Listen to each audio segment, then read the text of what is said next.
couldn't go very heavy on the squats again because the rotator cuff issue is still something that I'm working on, and it's gonna take quite some more time before it's completely resolved. But in the meantime, I decided to switch to a higher volume, lower intensity style of training for the exercises that are not 100% because of this shoulder issue. The squat is one of these, and I went for high repetition sets, which was I did 12, 11, and 10 in this giant set that I was repeating. So I was doing squats with 60 kilos, and then doing a few pull-ups with already the weight at the bottom of my feet, just kept between my feet, because right after the pull-ups I was going into the straight leg raises that were completing the giant set. Cardiovascularly speaking, this is extremely tough, and after 3 of these I was cooked completely.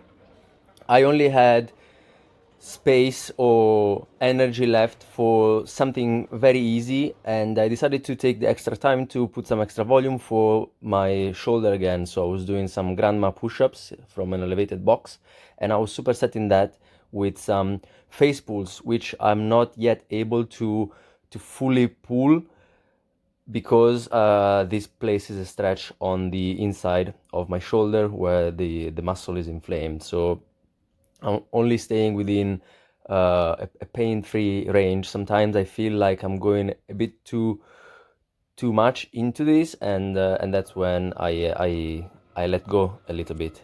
So the elevated push-ups are a really great exercise that I think I should be doing every day. I didn't do it once over the last 2 or 3 days, but anyways.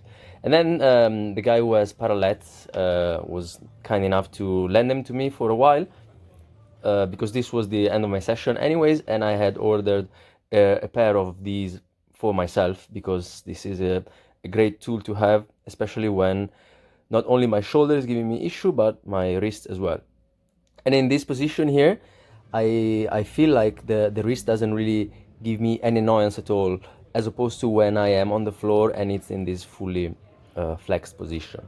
What I'm noticing here is that I am capable of maintaining a decent vertical here, but the parallettes allow me to cheat a bit, because there is a lot of force that I'm able to exert onto the parallettes to stay upright from my forearm. So the wrist and the forearm is contributing a lot to my vertical position, which otherwise would only be a matter of wrist management and also shoulder elevation and extension. This way it's a bit easier to stay upright, at least I find that slightly easier, but at the same time I am not confident in that position enough that I can lower my legs properly in a tuck, and I have not yet been able to push them back up and go into a straddle. So as soon as the pair of parallettes arrive, I'm going to start doing them every day, as I was doing the handstands before I had this little side